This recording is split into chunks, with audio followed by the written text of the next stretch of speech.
We're back for one more thing. Will Giannis get moved this summer? Or does his latest social media posts hint that maybe not?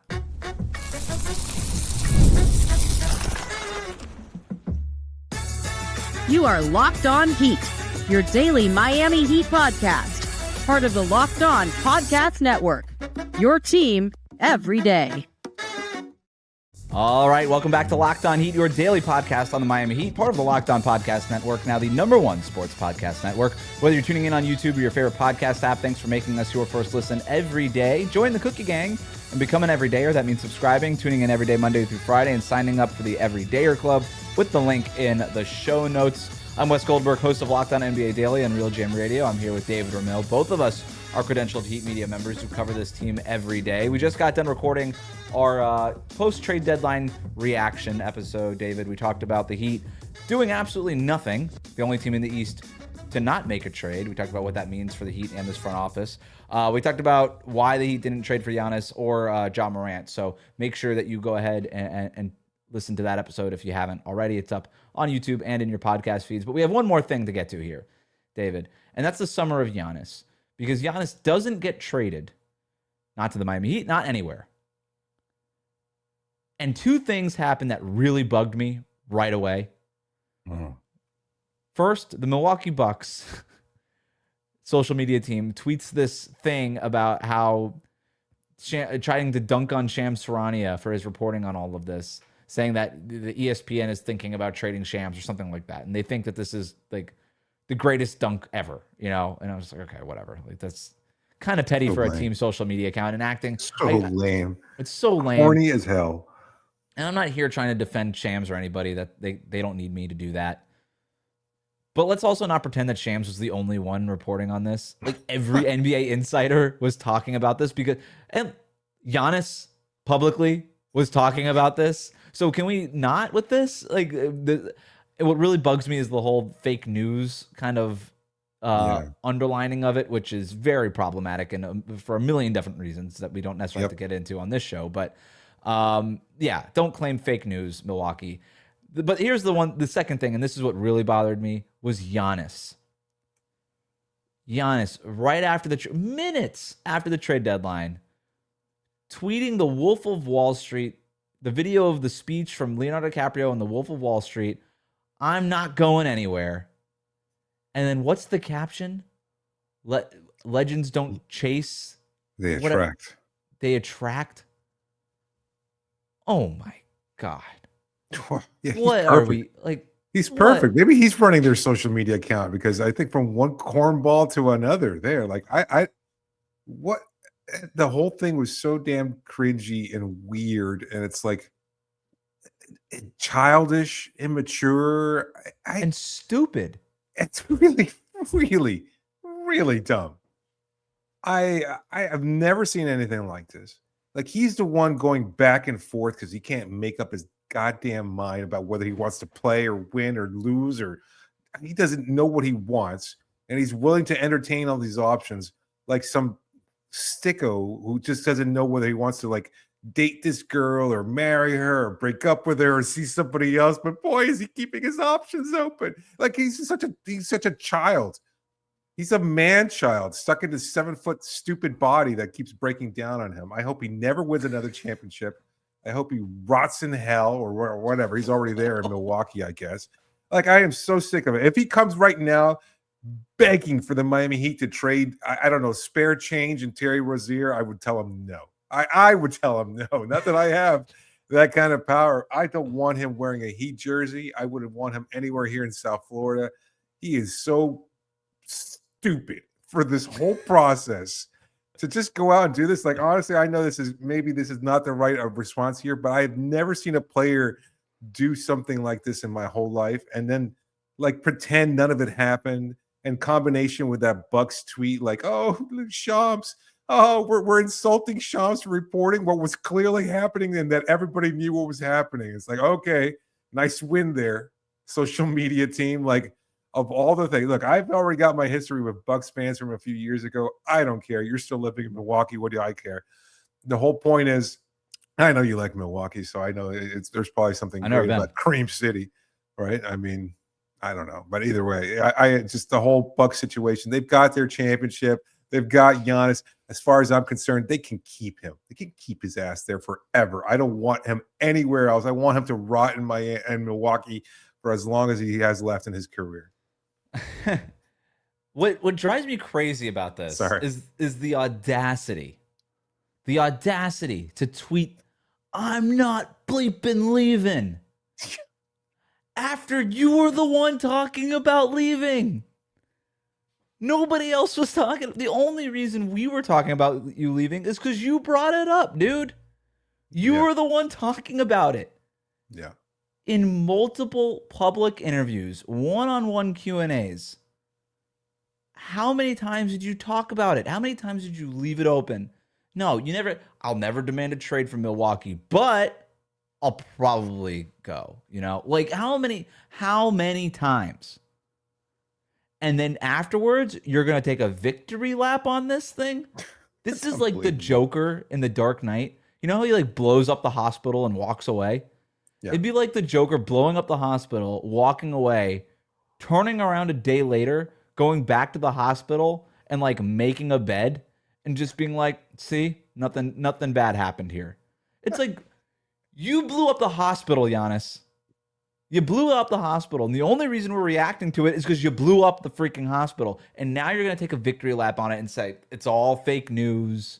I'm coming back. I'm never bleeping leaving. And here's the crazy part. To leave, yeah. You're still bleeping leaving, and we all know it. You're still you really bleeping leaving. Yes. You really think so? Yes. Because you know what the Milwaukee Bucks are going to do to fortify him with a roster that can win a championship between now and next October? Nothing. No. Nothing. And I think the further Giannis gets away from this season, this is the Dwight Mare all over. You remember that? Oh yeah. Dwight Howard back and forth, over and over and over again until the offseason where he got away from it, took a vacation, got away from the facility, got away from the city, and he was like, you know what? What am I doing? Send me to the Lakers. What are we even doing here? And so I still, if I had to bet, I would bet that Giannis is playing for a different team next summer. Miami Heat, different team. I don't know. I know where you stand now. Yeah. I don't know if that was David or Jose from Kendall, but I know where you stand. The lines are blurred sometimes. the lines are blurred. But yeah, this was embarrassing, dude. Like this was like some Drake level cornball stuff from Giannis. It really was. I can't believe it. You think he'll still pursue a trade elsewhere? Like I mean, I don't know. Maybe you're right. Maybe the team. But ultimately, the tweets and the one-on-ones and the hey Eric Name and hey Sam Amick, like let's walk and talk. Eventually, the talking is going to stop, and he's either going to sign an extension in October or he's not. At some point, his actions are going to have to back up the words. Yeah, I hope it's not. I don't know. I don't want to hear any more talks about it. I don't want to hear any. If he doesn't sign the extension, I will not be part of any future episode discussing the possibility of adding Giannis Antetokounmpo because this was whole. I don't want to talk about it because honestly, like when we did a couple episodes previously and we had talked about the potential that maybe his agent was feeding Miami some kind of information that maybe. Hang in there. Maybe a deal gets done. The deal is still active. That was not the case. It's clear that Giannis and his representation are just interested in preserving Giannis more than anything else. Let's talk about this tangibly then, David. If you're the Heat, you just move on from Giannis. You just say, obviously, play out the rest of the year. The deadline was what it was, a dud. But this summer, because I'll tell you that I don't think that this is something that gets solved on draft night. I don't think that this is something that gets solved day one of free agency or on July 4th weekend. I think this gets strung along all the way into October when he's eligible to sign that extension.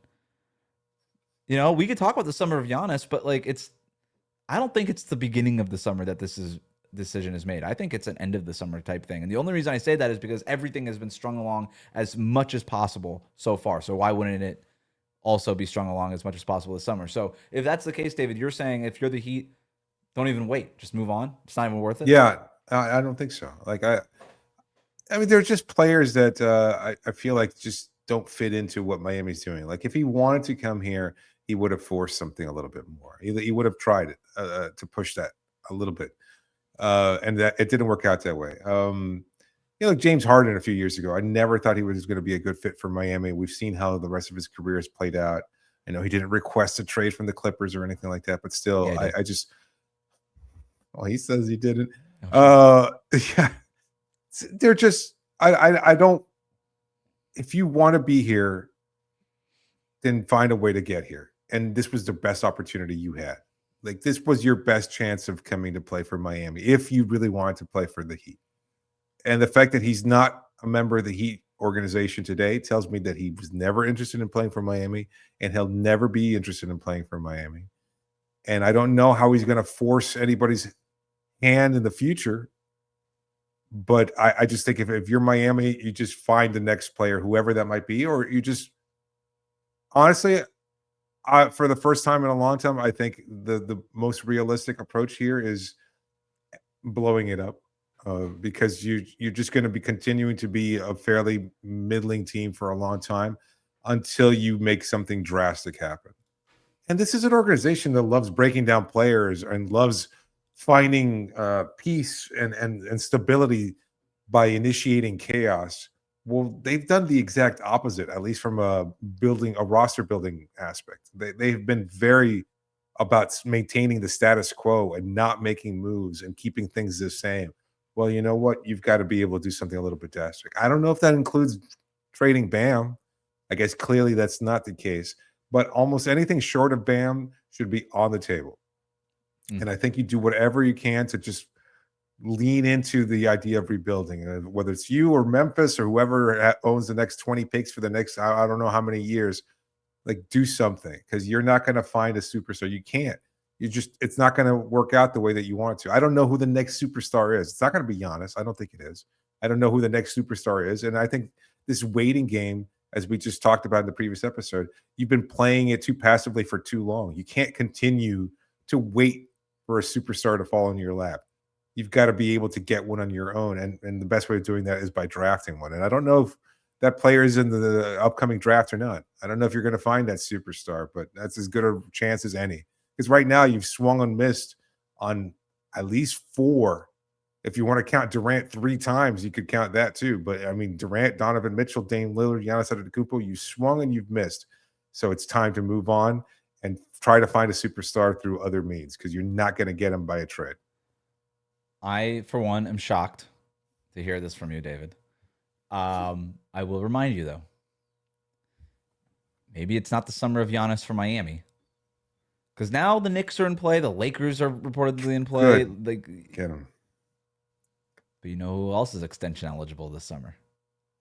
Who? Our old friend Donovan Mitchell. Oh, man. The summer of Donovan Mitchell again. We're back, baby. We're back. Did you know that Bam and Donovan Mitchell are good friends? I've heard something about that. Yeah. Thanks for tuning in today to our. Go ahead. I'd be interested in Donovan. I would. Yes, let's go. Let's do it again. Run it back, baby. I want to see Donovan Mitchell at the Miami tournament. Let's do it again. Yeah, the Pro-Am. Yeah, the Pro-Am. Let's do it again. Let's run it back. Thanks for tuning in today to Locked On Heat. Make sure that you subscribe on YouTube, on your favorite podcast feed. We'll be back on Sunday with a recap of that game at the beginning of next week. Have a great weekend. Go Seahawks, right? We don't want to see the Patriots win the Super Bowl. Go Seahawks. No.